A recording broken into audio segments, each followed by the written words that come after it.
How are you, my friend? I'm doing well, and I feel like this is old home week because so many times you interviewed me on your CNN show from this very spot during COVID, Uh, and so it's yeah. nice to be back here, and it's nice to turn the tables, and be able to interview you a little bit. Yeah, I would love that. So what's going on? What do you everything good in your world?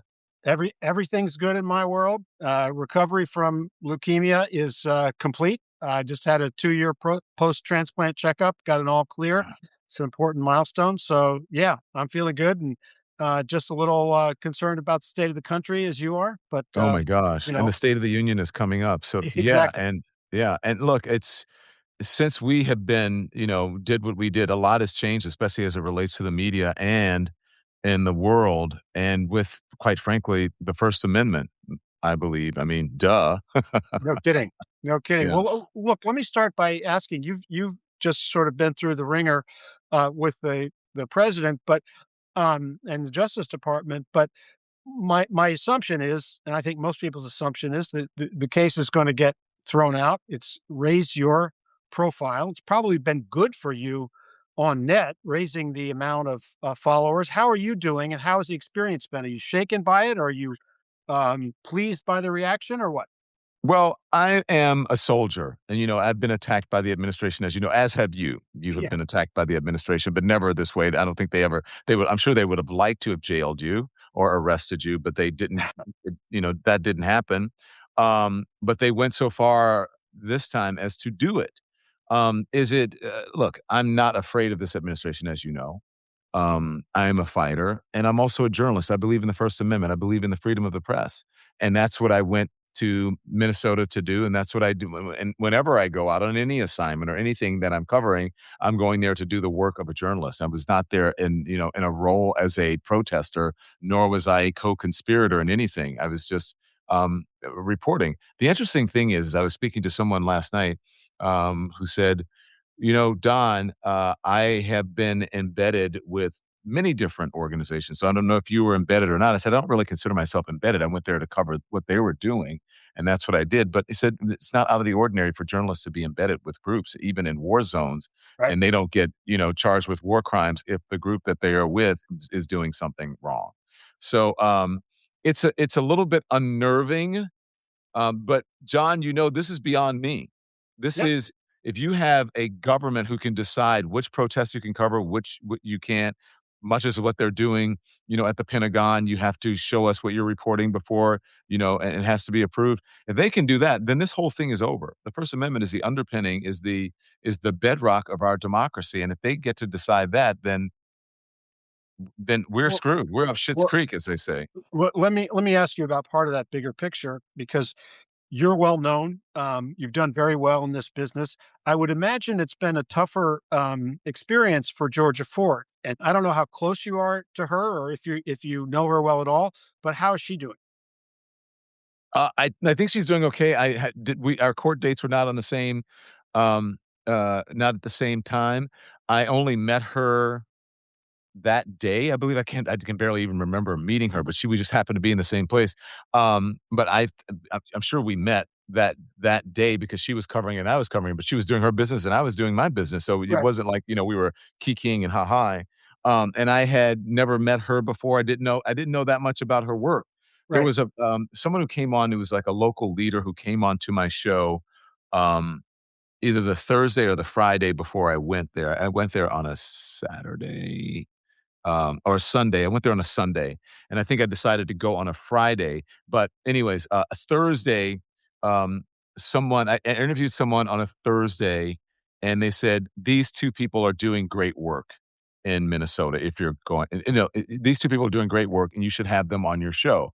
And I mhm. said, sure, we'll try it. They said it's an independent journalist and an activist there, and I said, sure, yeah, have him on the show.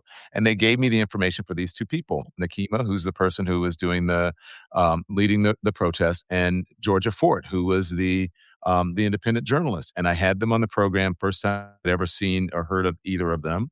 Had them on the program, and then I decided on Friday or Saturday to go to Minnesota on Sunday because I was going to um, to Chicago to host the Jesse Jackson Rainbow Push Coalition's Martin Luther King breakfast. And so I said, well, I may as well just stop in Minnesota. I'll do some work there, do some some coverage there, and then I'll go on to Chicago. And just I was just on the ground for a few hours, and so I asked, hey, what can I cover because I'm getting there really early in the morning, and it's too early to go to the Whipple building. And they said, I got this flyer from this person. And then someone else contacted me and said, I hear you're going to be here. I'd like to help you out. This is something that you should cover. And I said, okay, sure. And that was it. So I think Georgia is doing okay. It's unnerving to have federal agents show up at your home or Sure. wherever you are in a hotel, as they did with me, and just snatch you away because there is, or take your freedom away because the administration is not happy with something that you were doing, which is your job. So I hope that she's doing okay, but I cannot be in contact with her, and she would tell you the same thing, Oh, I but see. because of Um, legal reasons, yeah. well, on this larger point, since it does implicate all of us in the journalism business, how would you assess the level of support you've gotten from colleagues in the business? It's been incredible.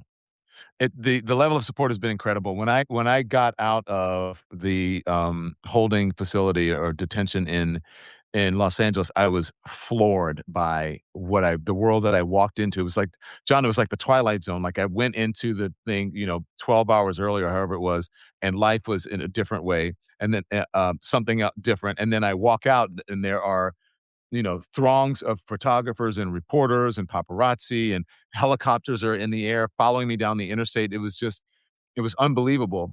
But so that's attention. But the support that I got from colleagues, from former colleagues, from my former organization, which was a very pleasant surprise, but not, quite frankly, um, it wasn't shocking that they were supportive in because they were standing for the First Amendment, which is freedom of the press, because that's their livelihood as well. And as you know, at its base, at its core, CNN is a journalistic organization with great journalists. Now, the management may change, and maybe good management or bad management, but I think that some of the best journalists in the world are at CNN, and I appreciate their support and from other networks as well, including print, broadcast, radio, independent, all of them. Very much a lot of support. But I will say one thing. I think that it's easy to get distracted as journalists in this world. And I think this story needs to stay in the news. It needs to be highlighted, Yep. needs to be reported on because, um, again, this is bigger than me. And this has huge ramifications for every single journalist in this country and beyond. By the way, just quick shout out. I hope you heard from Flip, our former colleague, who's a great producer on your show, and love dealing with her. I'm sure somewhere, but I don't have my phone now. I don't know if you've seen Right. the court proceedings, but Right. and Flip sent something, maybe Pam Bondi's enjoying reading it or something. So, but I don't Um, know. let me ask you this: what do you think Trump's actual goal is, or how far do you think he intends to take this assault on the First Amendment that he has launched? Look, I think he'll take it as far as he can if he can just shut people up. But I think that I will be able. I'm going to be the person to help stop him from doing that. I think his goal is revenge. First of all, I know he doesn't like me. He likes to pretend like I don't know who he is, and this is the best thing that ever happened to him, and I have no idea what's going on. I No think that's talent, yeah, all that stuff. no talent. Yeah, dumbest man on television, but no, all bullshit. But every accusation is a confession because, as we know, he's not very bright. He's just been able to somehow co-opt people in the way, much the same way as a cult leader does. The only difference I believe between him and Jim Jones is that he would charge people for the Kool-Aid. Mhm. So, how far he would take it, I think he would take it as far as to jail me for as long. He said I should go to jail for 40 years or prison for 40 years. He said that. So I think Are he you intends to. expecting him to go after others in the same way? You Of expecting more course. journalists to get arrested in the course of 2026?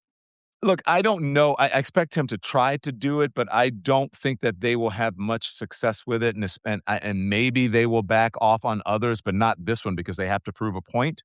Because I have been so steadfast in saying, "Look, you're not gonna silence me, and you're not gonna shut me up regardless of whatever happens." That is never going to happen. So I think with me, they wanna prove a point, but I don't think they understood the public sentiment would not be in their favor. And so Same as with Minnesota protests. yeah. They're so mono focused on striking out at who they want to strike out at, they haven't Mhm. adequately gauged the reaction. So Minnesota hurt Donald Trump. I suspect that your case will also hurt Donald Trump. Don't know if he recognizes that, but that's what I think. I don't think that they do. I just think that they are, as you said, so hyper focused on certain things that, um, you know, that it actually hurts them rather than helps them, especially in the court of public opinion. And if they are concerned, as they I know that they are, about their poll numbers come, November of 2026, I think that they would take a different tactic and actually somehow try to start respecting the free press, respecting independent journalists, respecting journalism in general, but, that's a tough one to ask. I don't think that they Well, it is Donald in Trump cannot respect Donald another Trump person. can't. He doesn't have the psychological wherewithal to do that. Right. Yeah. Certainly, the people who work for him might be able to recognize that. I Um, don't know if many of them do, but though I think that was the first yeah, administration. That was the first Trump term. John, this one, right. he's got look at the people he has in charge, and look at Yeah. what he's done with Tish James and James Comey and all the other folks, the cases, and look at and the Lindsey Halligan of it all. It's like those people are Also, there. those things have hurt him, but all of Yeah. that goes into the bucket of he's gone too far. And if you Yeah. look at polling, that's what people say. Yeah. Let me ask you about the different types of threats to the free press that the Trump administration has engaged in. One has to do with aligning ownership of media organizations with him. Elon Musk buys Twitter. David Ellison buys CBS. There's that. There is regulatory pressure on things that his allies might not own, and then there's individual pressure on individual journalists through your case, or whether it's him, calling women in the White House press corps names when they try to ask him questions. Which of those things? I mean, it's all of a piece, but which of those things do you feel most concerned about for the health of the country? Oh, well, all of it. I mean, name calling. I believe name calling is what got us here, John. I mean, remember, it started with fake news, Hmm. right? And that was calling it fake news, and then it became the enemy of the people. Hmm. And then it becomes, "Oh, they're terrible people," and then it become, "You're a pig or piggy." Right. And then, but before that, taking Jim Acosta's press pass away, right? And then now he has gone to another, which I think is just completely beyond the pale, is arresting journalists. So, I think all of it, and equally so. And I just don't I think that you should not put anything past this administration. Remember, this administration at the White House, Stephen Miller, the Justice Department, Pam Bondi, and those below her are political right-wing MAGA hacks. These were people who, couldn't really cut it in politics. Right. Some of them were unelectable in politics. Some of them didn't get the prize that they wanted, got the number 2 prize, or, were perceived, and they didn't realize it, as a DEI hire, and they would never get to that position. I'm speaking of minorities who are MAGA Mhm. people who are in the Trump administration, and they wonder, "Well, why didn't I get the big job?" Because you're not gonna get it. It's never I, gonna happen. I want to invite our viewers to send in questions. I'm going to ask one that And smash has the come heart, in. smash the screen because it affects the algorithm and it alerts, more people to tune into our conversation. Great. Omar Moore says, Don, how do you handle the threats you receive? Your courage is clear and inspiring, but does it affect your mental health? Look, I have a therapist that I see every week, and there are other things that do affect my mental health, and this I always take it very seriously, and even if I don't think I need help, I talk to a therapist about it anyway because, the mind is a powerful thing, and Yeah. it can be like a balm or a salve or a numbing cream, and it hides things, right, so that you can, deal with it. So I just talk to a therapist, and I'm sure it does affect my mental health, but, I feel like I am, at least aware enough and open to therapy enough that I can handle those things. I don't really talk about my safety. It's something that I don't discuss. Do I have security? Mhm. Yes. Is it concerning? Yes. Do I worry about the safety of considering what's happening in the news, my family members and my loved ones? I Mhm. do. And we live in a crazy world, and as you know, The MAGA folks can be uh, hostile, and one only has to look to January 6th to see the possibility of what's in them and Right. who they're about. So, yeah, it is concerning, but I do have security, and that's all I'll say on that. Let me go back to the ownership question because you do have these immensely wealthy people acquiring media properties. I mentioned David Ellison and Elon Musk at Twitter. Jeff Bezos owns the Washington Post, and he has done what he can to neuter the Washington Post. I think he can't go all too far because there's still a lot of people with integrity working there. But to the extent you have these mega billionaires buying these properties, if they keep going, buying CNN, what does the country look like in that scenario? If the principal media outlets, let's say with the exception of the New York Times, are owned by mega billionaires who are aligned for their own reasons with the Trump movement. Well, I'll answer that question, but it's not just about Trump aligned media. It's just media who are just afraid because some of them are not Trump aligned and they're just afraid of this administration. And I believe the only way to stand up to a bully, and I mean this metaphorically, is just to punch him in the nose, is to stand up and not bend the knee and not to acquiesce. Mhm. And that's what has happened. What does it mean? It's frightening because I mean you didn't mention TikTok and David Ellison. The Ellisons have a hand in TikTok and the algorithm there. And then if they get their druthers, they will have CBS as they already have.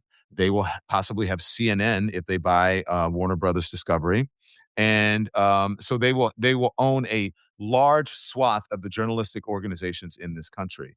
And to me, what does that say? That can lead to authoritarianism, a dictatorship, a state-run media, a chilling of journalists. And what it ultimately means is that our Constitution, especially as it relates to the First Amendment and the freedom of the press, means nothing. And that should be frightening to all Americans.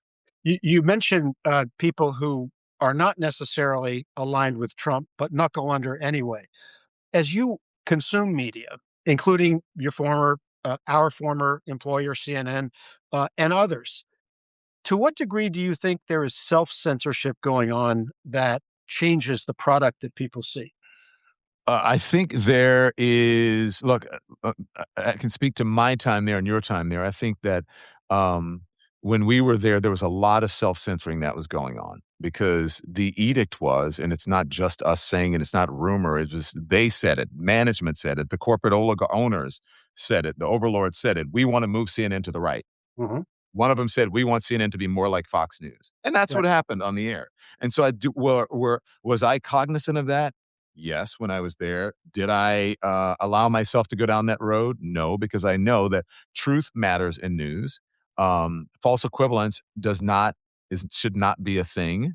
And I think, in large part, and the main part that's the main reason that I'm not there, and that's the main reason that you're not there, is Mhm. because we saw that what this administration was doing was objectively bad.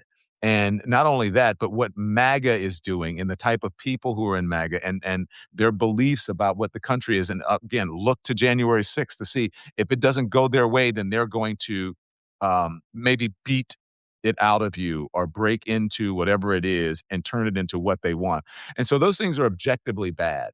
And I could not see at CNN or at any other place why they would allow people on to lie and obfuscate and to mislead people and to insult people intentionally. And they are still doing it. And I don't see MS Now doing it as much as other networks, Right. and especially the cable networks. But I don't like seeing people who are being booked just to fight for the folly of it all.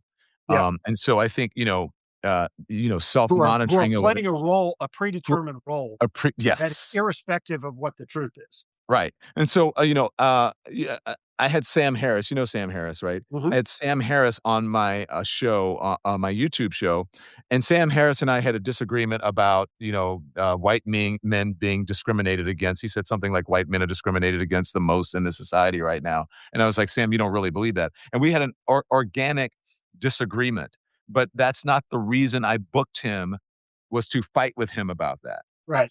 And those are different things. You and I could have an organic disagreement right now and still walk away, as people who respect each other, but maybe just don't disagree on a certain Right. subject. But to have people play a certain role, I think it's similar to what you were saying.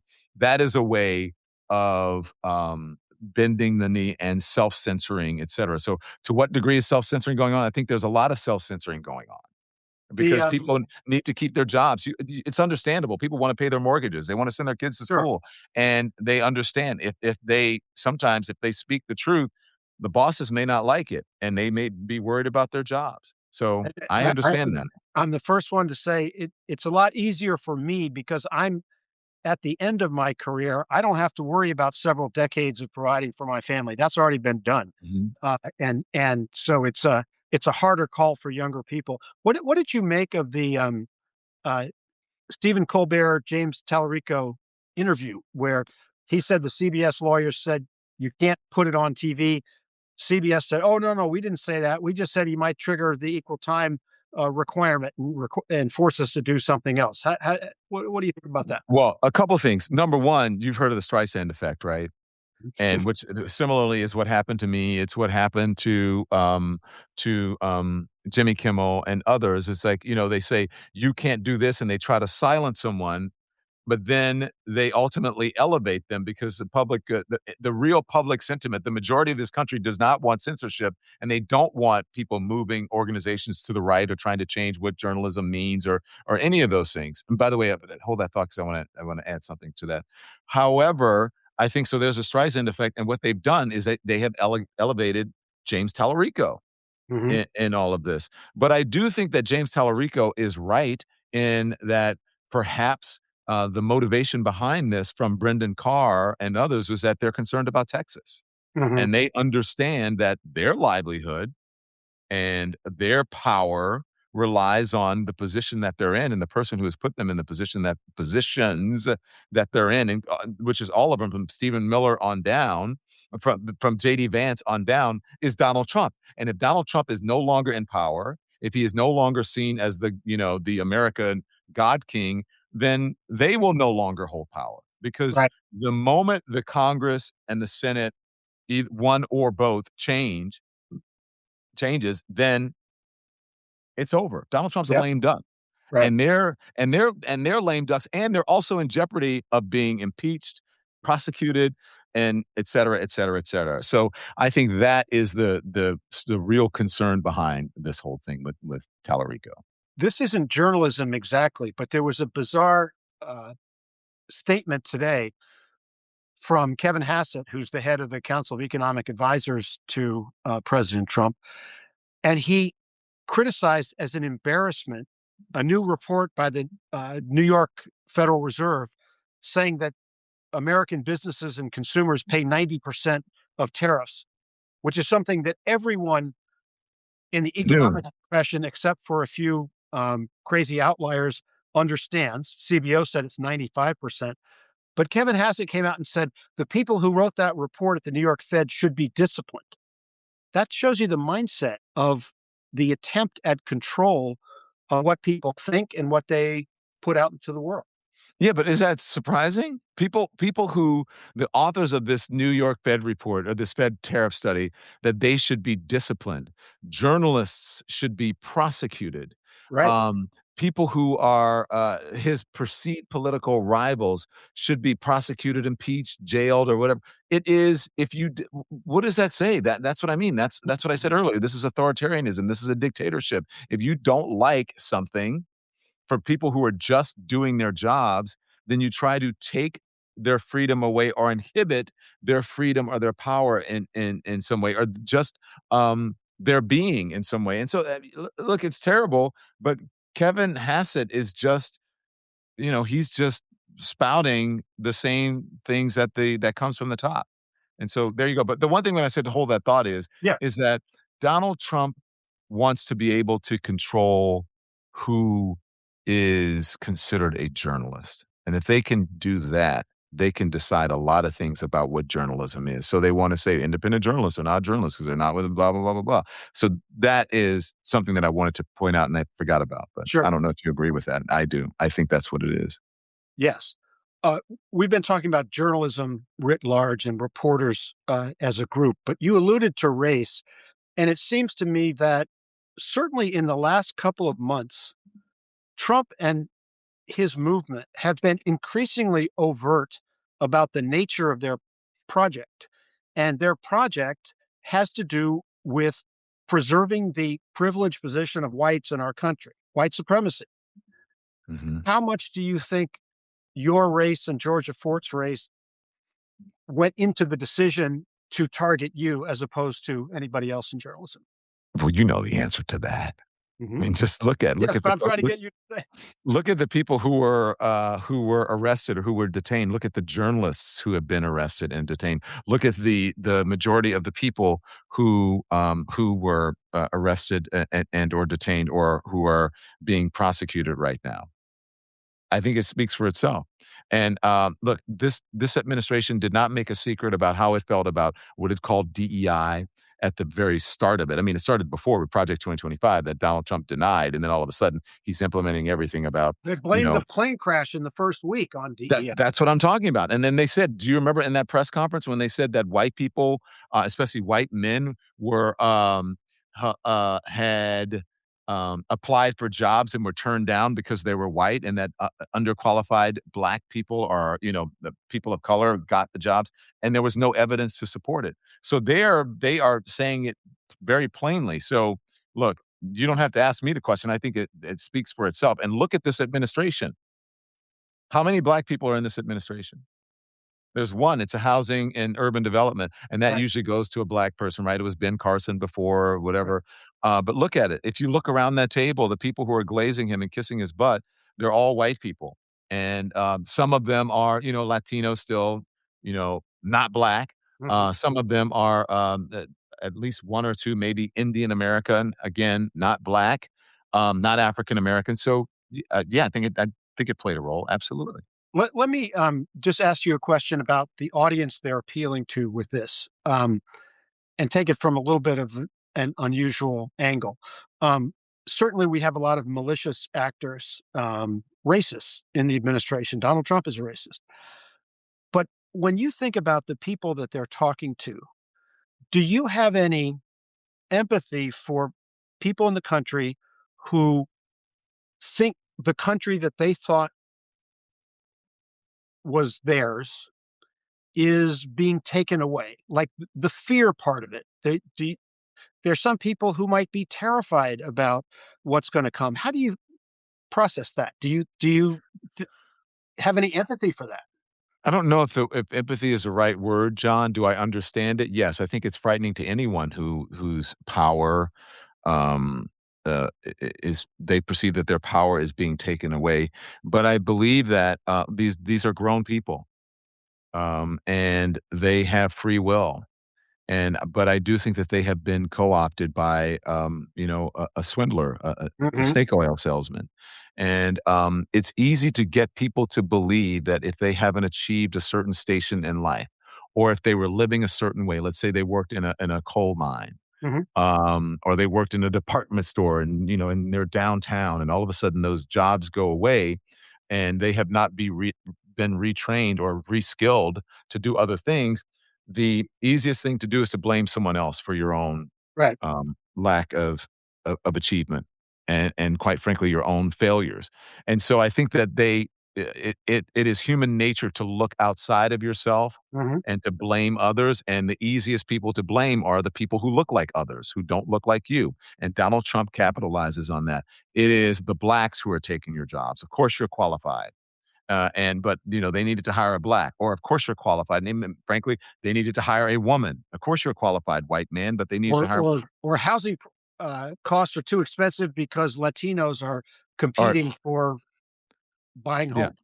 for buying homes. And none of that is true, and none of it makes sense. When quite frankly, the person who is telling you the truth, as did Hillary Clinton, that, hey, look, if you are in a coal mining town or whatever, you should be retrained and reskilled, because the only way that coal is not coming back unless you start making these things out of coal, right? And you start Mhm. making cell phones or computers out of coal, and then maybe we're onto something here. But look at what's happening with fossil fuels. People are trying to, new energy is coming into the fore, and all of those things. The world changes, and people have to adapt. And, this country, the whole idea of this country was that not I don't believe in the melting pot thing, but I think that there was room for everybody. And I don't believe in color blindness. I believe in recognizing who people are, what their attributes are, what their ethnicities are, what their values are, what they find important. I think that's all important, and should be recognized. But I think that goes completely against the whole idea of this sort of imperfect union and striving for a more perfect union. And that doesn't mean that as God, did you see that guy that was before the Senate subcommittee for his appointment, just saying, white culture is going by the wayside? And Yes. yes, yeah. And so that's what they really want. That's what they get people to believe. So, do I have empathy to answer your question?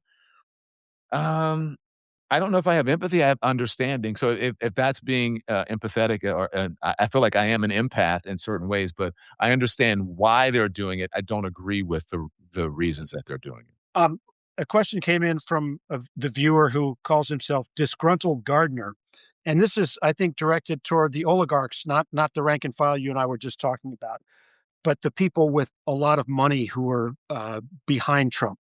The question is, what is it about the truth that scares these people so much? Do they feel they don't have enough money? You mean the oligarchs? Yes. No, what is behind it? I just plain old greed, Mhm. John. They're just greedy. That's it. How much money do you need? Seriously. I mean, we're men of a certain age, right? You're a Mhm. little bit older than me, but Mhm. we're men of a certain age. After a while, you're like, and as you know, John, if you don't have your health, you don't have anything. And money, all the money in the world is not gonna buy your health back, Absolutely. right? So, I think it's just greed, and that's it. And it's, it's kind of a mine's bigger than yours thing, and I have more money in my bank account than you, and people it's about greed and power, and Mhm. that's it. Um, as the what we call the legacy media has been bruised and battered, audiences shrinking, uh, pressure on journalists from the top and from the White House. How effective do you think independent media have been and can be in filling the void? I think that independent media, has been for a while, and especially now, punching above its weight. And it look, I would like to say, "We are so smart, and we're an independent media, and we're doing great." I think the public demanded independent media and independent journalists, and I think that we are living up to the moment that we are presented with, and I think that legacy media is doing the exact opposite. And so, is it I think we're doing a great job? Yes. But more so than that, I just think that it was the right time. An opportunity presented itself, and I think independent media or independent journalists especially took advantage of that opportunity and have now stepped into the void. Do you find yourself thinking, not very long ago, I had an hour-long show every single day on CNN, and 2 hours. I reached a large number of viewers, and now I've got a smaller audience. Do you feel a smaller impact from what you do than when you were anchoring at CNN?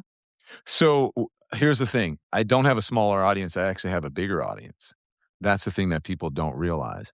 And, I can when I was at CNN, you had to find me, and now they're struggling to and I mean this about corporate media in general, but CNN, since I work there, is the example that I, can relate to. But, and now they are, trying to figure out, "Oh, how do I do a vertical video?" And, "How do I do those things?" But so people had to come to me for a certain time, and so maybe the clips would show up somewhere, Mhm. but in an odd way, I have a bigger audience, and this was before the arrest. So I started doing things on YouTube, and then I started doing things on digital and TikTok and Instagram, whatever. And I can put out, look, there are videos that I have that get 20 million views. I never had 20 million people watching me or clipping me ever on CNN. So do you actually think that the impact of the work that you do is larger now than it was then? Yes, and more relevant. Now, CNN has a large international thing, so if we go to war, which is what I'm hearing now with Iran, and we're supposed to, we may be heading to a war, but, so their reporting will be extremely important for that, but I can still have an impact, in the conversation, And for me, what that means is what I did in Minnesota, going to the ground and talking to the people who are involved or talking to the American people. So, John, I would invite you to walk around with me for just a couple of hours in Washington, D.C., or in New York, or in Atlanta, where I am now, or anywhere, and watch and hear the reaction to people. The only thing that I can equate it to for CNN, and it's not the same, is COVID. And so people were at home and they had to watch because they had nothing else to do. And you had George Floyd going on with Mhm. COVID and Donald Trump at the same time. So that for me was the zenith and the height of cable news. The highest ratings that cable news has ever had, the highest ratings and the biggest profits that CNN ever had. Okay. And so that was a zenith. But even in that time, I did not get as much public recognition and people who respond to me as I do now as I walk through the airport and people say, "Hey, I love what you're doing. Can I get a hug?" And not like, "My grandmother loves you." They still say that, but now the kids are saying, "I love what you're doing on TikTok. I love what you're doing on Instagram. I love what you're doing on YouTube. Thank you so much. Oh, I saw this." And it has nothing to do with many of them don't even know that I work for CNN. It's funny, toward the end of my, career at CNN and having been in cable TV for, 15, 20 years, I started to feel less and less impact from what I was doing as the audiences shrank, and think that Mhm. when I wrote a front page story in the Wall Street Journal 10 years before I was on television, that had a greater impact on the political dialogue than stuff I would say, on, cable shows after that. And I have to say it's pretty heartening to think that where people like you, Acosta, The Bulwark, Terry Moran, all of that cumulatively matters. There's Mhm. some people who say, "Oh, you're not on television anymore. So sorry." But there are ways in which, as you said, organically, these voices can come up, find an audience, and make a difference. Yeah, and look, right there, see that behind me? It's not even on. I I walked in, I'm in a hotel room, I flipped it on, and it immediately went to, MSNBC or MS Now. Nothing gets them because if I do watch, I will tune in to them because they don't put all these, lunatics on to just lie to people, and so that would be the choice if I did turn on to watch cable news, but that's not on, but my cell phone is on, right? And I'm looking at, YouTube and social media and whatever else, so I understand that, and if you have kids, you have grandkids, John? Do you have Oh, yeah. grandkids? Do they ever really watch TV for an extended period of time, if at all? No, and my children who are grown and have children wouldn't even consider subscribing to a cable package. That Yeah, it makes no sense to them whatsoever. yeah. So there you go. That's the answer to your question. So, Right, look, even if someone who I vehemently disagree with a lot because I think she's just a terrible person, but there was and a hack and a grifter. But even when there was a rumor that she was going to return to CBS or return to TV if CBS, would when Barry Weiss or Ellison took over, and that's Megan Kelly, and she said, "Why would I return to a dying industry?"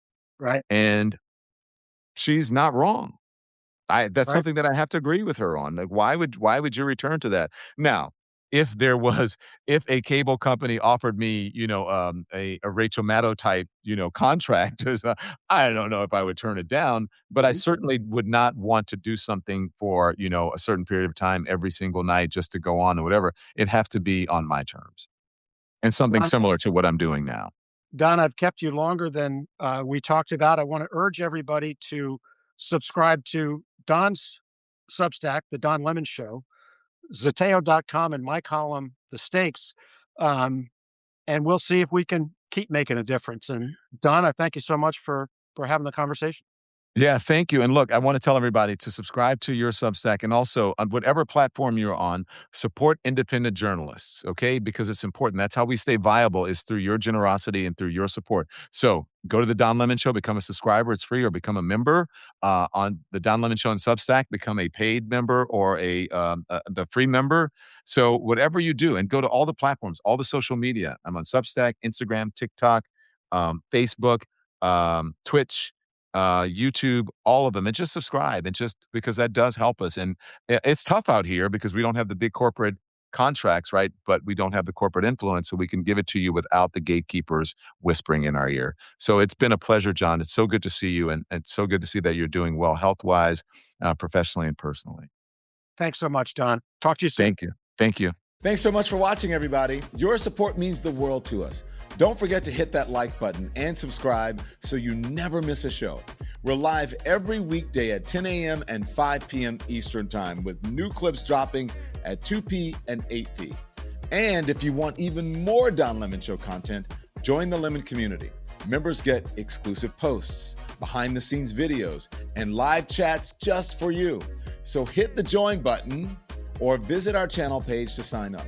Thanks again for all your love and your support, and I'll see you next time.